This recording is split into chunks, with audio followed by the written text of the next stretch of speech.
नमस्कार। वर्तमान आम विभिन्न प्रकार सेट यथा ससीम सेट, असीम सेट और शून्य सेट विषय जानिबा। तो ससीम सेट क्या कहुए से विषय आम प्रथम जानिबा। देखंतु जो सेट्र उपादान मानक गणिले गणन प्रक्रियार परिसमाप्ति घटे ताहाकू ससीम सेट कहुए।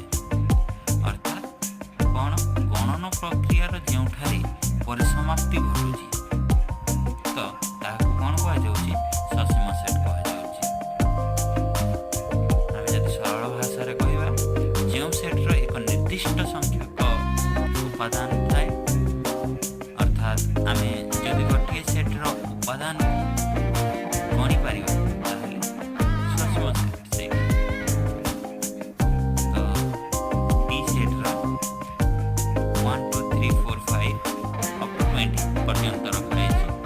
तो एटा एतकी भितर सीमित माने 1 रु नै कि 20 भितर सीमित माने तो गणी पारिबा माने ए जगह 20 टा संख्या अछि अर्थात ए ससीम सेट।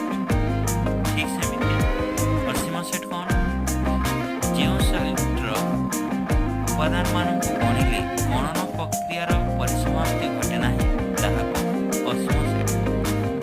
तो ये जगह कौन हो परिसमाप्ति घटे नाही।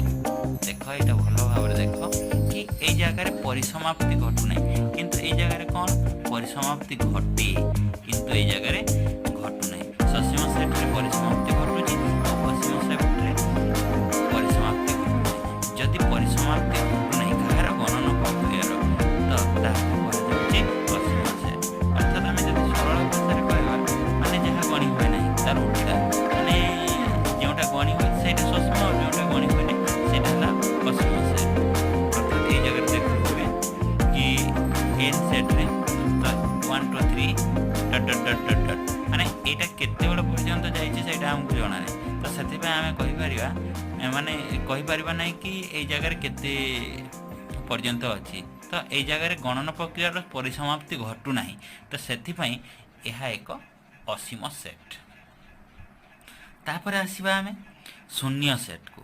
शून्य सेट कौन तो जो सेट्र कौन सी उपादान न थाए ताहाकू शून्य सेट कहुए। अच्छा जो सेट्र कौन सी भी उपादान न थाए ताहाकू शून्य सेट कहुए। जदि सेई सेट रे कौन सी उपादान नाही ताहेले आमे ताको शून्य सेट बोली कहबा। माने एहाकू माने एमती लिखा जाए शून्य सेट एभली एटा शून्य सेट्र संकेत यही संकेत द्वारा सूचित करा जाए। अर्थात आमे लिखा है ये जगह देख एक्स एपरी X not equal to X. अर्थात आमे जदि कहबा 32 दिनिया एक इंग्राजी मास। अच्छा 32 दिनिया इंग्राजी मास अछि कि हाँ आम 31 दिनिया 30 दिन जानीचु किंतु 32 दिनिया इंग्राजी मास एटा जानी कि ओडिया रे भी अच्छी। तो से जोटा संभव नुहे सेटा हला माने शून्य सेट रे जीव संभव नुहे ना एटा माने एटा संभव हबो कि नुहे तो सेटा हबो शून्य सेट। एई संकेत द्वारा सूचित करा गले बा एई संकेत द्वारा सूचित हेले आमे जानि जीवा सेटा शून्य सेट। अर्थात एई यार अर्थ होची जे एथिरे एही सेट रे कोनोसी भी उपादान नाही तेणु करी याको शून्य सेट बोली कहा जाउची। तो एबे उपसेट विषय आम जानिबा। उपसेट कौन उपसेट सिंबल देख एमिति सूचित करा जायछि। तो मु दुईटी सेट नैछि ए और बी देखंतु एठारे मु दुईटी सेट नैछि। जदि ए रो समस्त उपादान बी सेट रो उपादान होइथांती तेबे ए सेट को बी सेट रो उपसेट बोली कहा। ए सेट को बी सेट रो उपसेट बोली कहा कारण ए सेट रो प्रत्येक उपादान बी सेट रो अछि। एठारे देखंतु बी सेट रो प्रत्येक टी उपादान केउ सेट रो अछि ए सेट रो अछि ना नै।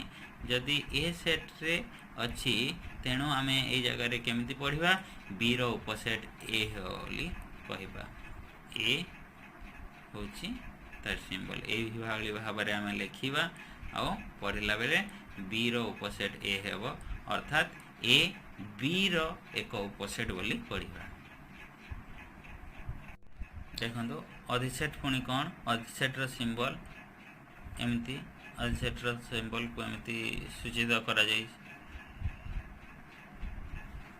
से सेट द्वय को पुणी थे आम नहीं जावा जहाँ फल बुझापी आमको सहज हम ए सेट रे निगला 1 ରୁ 10 पर्यंत और बी सेट रे 3 4 5 6 अर्थात ये जगह कौन ये देख ए रो अधिसेट बी हेब जदि ये जगह ए रो अधिसेट बी हेब कारण कौन बी रो ये जगह देखा जावा कि ए रो अधिसेट बी हेब कारण है ए सेट रो प्रत्येक उपादान बी रे अछि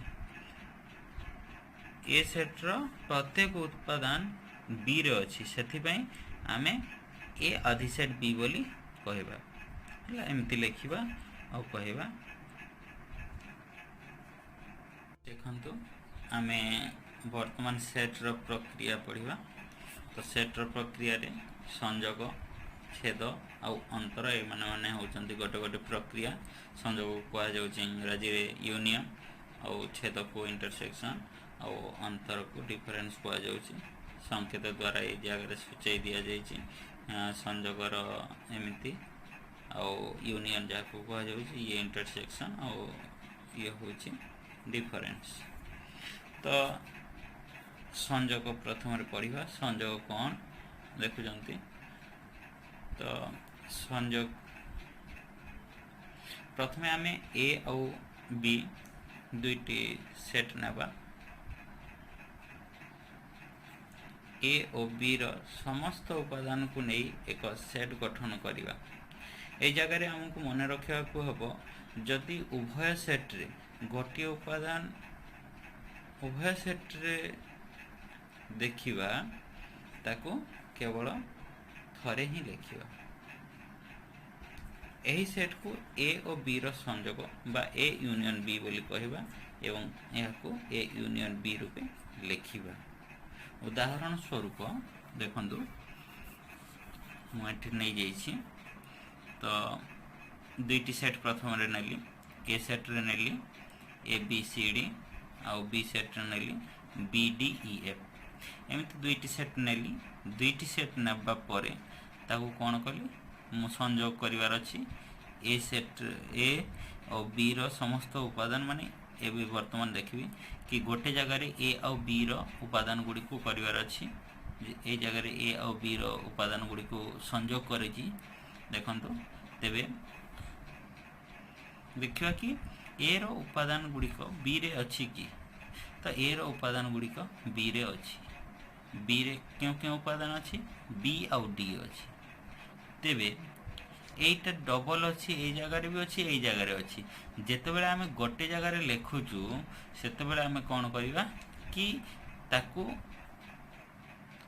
दुई थर लिखा नहीं आम ताकू केवल गोटे थर लिखा A B C D E F देखंतु ये जगह बी डी ये जगह बी डी अच्छी बी आउ डी अच्छी और ये जगह भी बी आउ डी अच्छी जेहेतु उभय जगह अच्छी केवल आम A B C D E F लिखागला ये जगह ई एफ एफ टा लास्ट अच्छी तेणुक डबल माने रिपिटेशन टाको आम न लिखि केवल ताकू थरे मात्र लिखला जहाँकि ए यूनियन बी बोली कहवा माने ए रो संयोग बी है जगह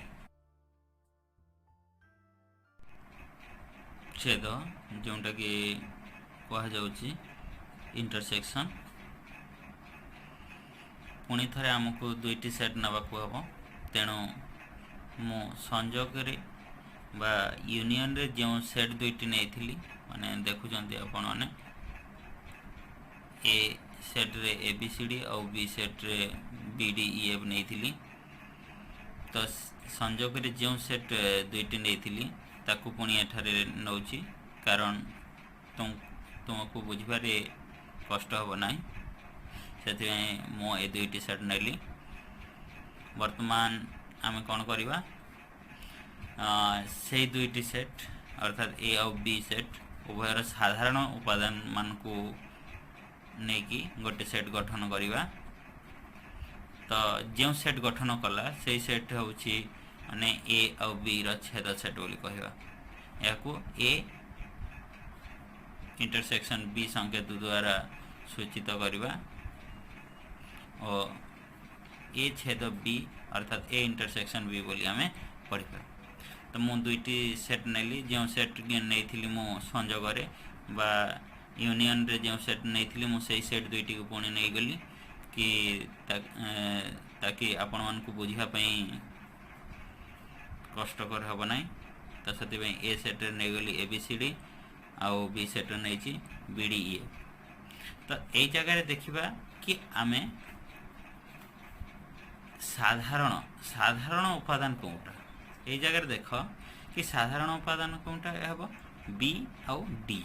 ये जगह भी देख बी आउ डी उभय सेट रे अच्छी से आम कौन कहवा यहाँ है कम जहाँ को कहुच्छी कॉमन बोली इंग्राजी रे कहटा आम ओडिया रे कहूँ साधारण है। साधारण उपादान एटा ये दुईटा होचंती साधारण उपादान।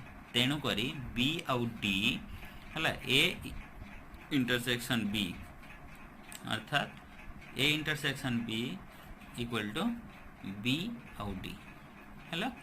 तो एमती आम लिखा बुझीगला।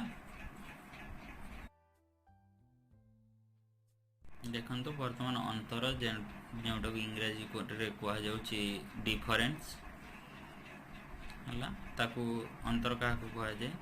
मनकर आम एस और टी दुईटी सेट नेले सेट एस रो जो उपादान गुड़िक टी सेट रे उपादान नुहंती से गुड़ी को नहीं गठित सेट को एस रो अंतर टी बा एस डिफरेन्स टी कहुव एवं एस डिफरेन्स टी द्वारा सूचित करा जाए।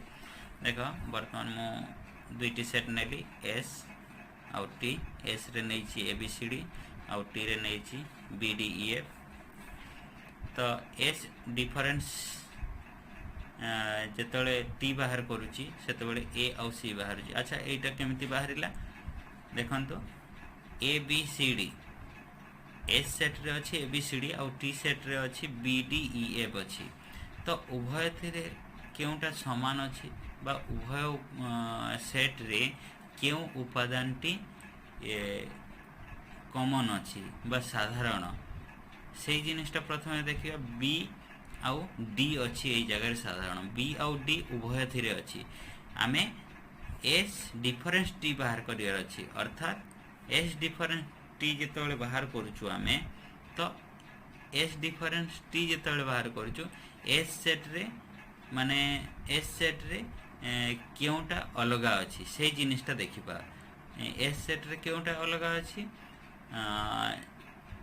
ए आउ सी कारण बी आउ डी तो ये टी सेट रे अच्छी ना बी आउ डी टी सेट रे अच्छी से ए आउ सी हम एस डिफरेन्स टी। ठीक से परी माने एस सेट आउ टी सेट निगला कि ए बी सी डी ई आउ टी सेट रे निगला बी डी एफ जी। ठीक सेमती ए जगह भी आउ गोटे उदाहरण नहीं कि बुझे दूची एस डिफरेन्स टी केमती हेबो। तो एस डिफरेन्स टी जो बाहर करूँ ए सी ई बाहर ए सी ई केमती बाहरिला। अच्छा देख ए जगह बी अच्छी डी अच्छी है। तो एस सेट रे मध्य बी आउ डी अच्छी। तो उभय थी साधारण अच्छी साधारण उपादान ये जगह किए है बी आउ डी। से आम देखा कि एस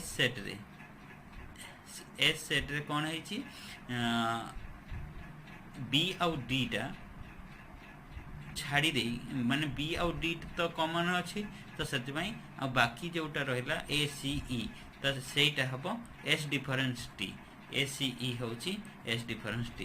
तुमको जदि माने टी एटा तो जानीगल कि एस डिफरेन्स टी केमती बाहर कर जानीगल। जदि तुमको क्वेश्चन बेले बेले दे दिए कि टी डिफरेन्स एस जदि बाहर कर ये दुईटा सेट देला माने टी डिफरेन्स एस निर्णय करने को कहगला। तेबे तुम से जगह कौन कर टी डिफरेन्स एस बाहर कर टी डिफरेन्स एस अर्थात कौन पुणी ए जगह देखियो बी आउ डी माने कॉमन अच्छी एस सेट रे क्योंटा कॉमन अच्छी बी आउ डी जेहेतु बी आउ डी कॉमन अच्छी अलग ये जगह कौनटा अच्छी एफ आउ जी तेणु एफ आउ जी हूँ टी डिफरेन्स एस तो यहाँ गला छेद बुझिले धन्यवाद नमस्कार।